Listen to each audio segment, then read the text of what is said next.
നമസ്കാരം. മലയാളി വാർത്തയിലേക്ക് സ്വാഗതം.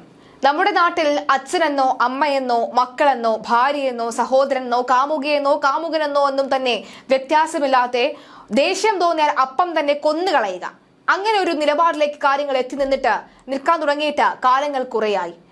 ദേഷ്യപ്പെടുമ്പോൾ അല്ലെങ്കിൽ എന്തെങ്കിലും അടിച്ചു കയറ്റിയിട്ട് എന്തെങ്കിലും മദ്യലഹരിയിലോ അല്ലെങ്കിൽ മറ്റേതെങ്കിലും കഞ്ചാവ് ലഹരിയിലോ ഒക്കെ തന്നെ നിൽക്കുമ്പോൾ കൺമുന്നിൽ നിൽക്കുന്നത് അമ്മയാണെന്നോ അച്ഛനാണെന്നോ എന്ന് പോലും ചിന്തിക്കാതെ വെട്ടുന്ന തുണ്ടം രണ്ട് എന്ന മനോഭാവത്തോടു കൂടി ഇറങ്ങിത്തിരിക്കുന്ന മക്കൾ നമ്മുടെ നാട്ടിൽ ഇപ്പോഴും കുറവല്ല എന്ന് തെളിയിക്കുന്ന ഏറ്റവും ഒടുവിലത്തെ വാർത്ത തിരുവനന്തപുരത്ത് നിന്നും വരികയാണ്. കഴിഞ്ഞ കുറച്ച് നാളുകൾക്ക് മുൻപാണ് തിരുവനന്തപുരം വെള്ളറടയിൽ മകൻ അച്ഛനെ ക്രൂരമായി തുരുതുര വെട്ടിക്കൊന്ന വാർത്ത പുറത്തു വന്നത്.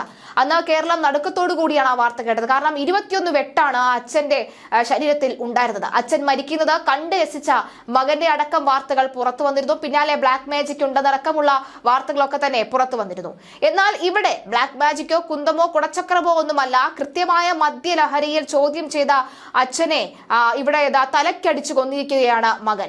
നെയ്യാറിൽ മകന്റെ ഇടിയേറ്റാണ് അച്ഛൻ മരിച്ചിരിക്കുന്നത്. നെയ്യാർ ഡാം പോലീസ് സ്റ്റേഷന്റെ പരിധിയിലാണ് ഈ സംഭവം നടക്കുന്നത്. കുറ്റിച്ചിലാണ് ഈ സംഭവം.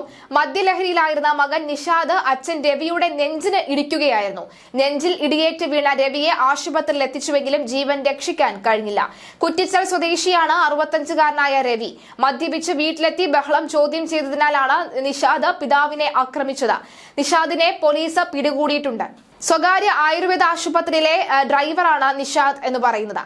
വഞ്ചിക്കുഴി സ്വദേശി രവീന്ദ്രനാണ് കൊല്ലപ്പെട്ടത്. മകൻ നിഷാദ് 38 വയസ്സാണ്. ഇയാളുടെ പ്രായം പോലീസ് കസ്റ്റഡിയിൽ എടുത്തിട്ടുണ്ട്. മദ്യലഹരി തലയ്ക്ക് നിന്ന് വിട്ടപ്പോൾ പൊട്ടിക്കരയുന്ന മകനെയാണ് കാണാൻ സാധിച്ചത്. അച്ഛനെ ഞാൻ കൊന്നിട്ടില്ല എന്നടക്കമുള്ള കാര്യം പറയുന്നു. എന്നാൽ മുഷ്ടി ചുരുട്ടി ആ നെഞ്ചാങ്കൂടിലേക്ക് ഇടിച്ച ഇടിയിലാണ് അച്ഛൻ നിലവിളിച്ച് മരിച്ചത്. ഇത് ഒരിക്കൽ പോലും വിചാരിച്ചില്ല തന്റെ മകൻ തന്നോട് ഈ ക്രൂരത ചെയ്യുമെന്ന് ഒരിക്കൽ പോലും വിചാരിച്ചില്ല. കൈ വളരുന്നുണ്ടോ കാൽ വളരുന്നുണ്ടോ എന്നൊക്കെ നോക്കി അച്ഛൻ വളർത്തിക്കൊണ്ടുവന്ന മകനാണ് ഇപ്പോൾ അച്ഛന്റെ തന്നെ കാലനായി മാറിയിരിക്കുന്നത് എന്നാണ് വ്യക്തമാകുന്നത്. കുടുംബ വഴക്കിനെ തുടർന്നാണ് കൊലപാതകത്തിലേക്ക് കലാശിച്ചത് എന്നാണ് പോലീസ് പറയുന്നത്. ഇന്നലെ രാത്രി 10 മണിയോടുകൂടിയാണ് മദ്യപിച്ച ഈ നിഷാദ് വീട്ടിലെത്തിയത്. ഭാര്യയും അമ്മയുമായി വഴക്കുണ്ടാക്കി. നിഷാദ് നിരന്തരം ഭാര്യയുമായി വഴക്കുണ്ടാക്കുമായിരുന്നു. ഇത് കണ്ടു നിൽക്കാൻ വയ്യാതെ അമ്മയും അച്ഛനും എപ്പോഴും ഇവരുടെ വഴക്കിൽ ഇടപെടുമായിരുന്നു എന്ന് പറയുന്നു. അങ്ങനെ ഇതിനിടയിലാണ് മധ്യസ്ഥ വഹിക്കാനായി എത്തിയ നിഷാദിനെ പിടിച്ചു വെക്കാനുമായി എത്തിയതിനെ തുടർന്നാണ് രവീന്ദ്രനെ പ്രതി മർദ്ദിച്ചത്.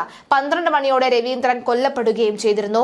മുഷ്ടി ചുരുട്ടി ഇടിച്ച ഇടിയിലാണ് രവീന്ദ്രന്റെ ബോധം നഷ്ടമാകുകയും പിന്നീട് ആശുപത്രിയിൽ എത്തിക്കും മുൻപ് തന്നെ മരണം സംഭവിക്കുകയും ചെയ്തത്. വാരിയല് പൊട്ടി ഈ ശ്വാസധമനികളിൽ കയറിയോ എന്നടക്കമുള്ള കാര്യങ്ങൾ അറിയില്ല. പോസ്റ്റ്മോർട്ടം റിപ്പോർട്ട് പുറത്തു വന്നതിന് ശേഷം മാത്രമേ മനസ്സിലാക്കാൻ സാധിക്കുകയുള്ളൂ. കഴിഞ്ഞ ദിവസം ഇടുക്കിയിലും സമാനമായ ഒരു സംഭവം ഉണ്ടായിരുന്നു. മകന്റെ ക്രൂരമർദ്ദനമേറ്റ അച്ഛൻ ഇടുക്കിയിൽ മരിച്ച വാർത്ത പുറത്തു വന്നിരുന്നു. രാജാക്കാട് കജനപ്പാറ സ്വദേശി ആണ്ടവർ എന്ന 84 വയസ്സുകാരനാണ് മരിച്ചത്.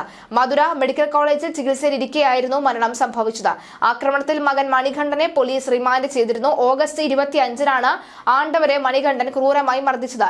ടേബിൾ ഫാൻ, ഫ്ലാസ്ക് എന്നിവ ഉപയോഗിച്ചായിരുന്നു മർദ്ദനം. തുടർന്ന് മുഖത്തും തലയ്ക്കും ഗുരുതരമായി പരിക്കേറ്റ ആണ്ടവരെ മധുര മെഡിക്കൽ കോളേജ് ആശുപത്രിയിൽ പ്രവേശിപ്പിക്കുകയായിരുന്നു. പിന്നാലെയാണ് മരണം സംഭവിച്ചത്.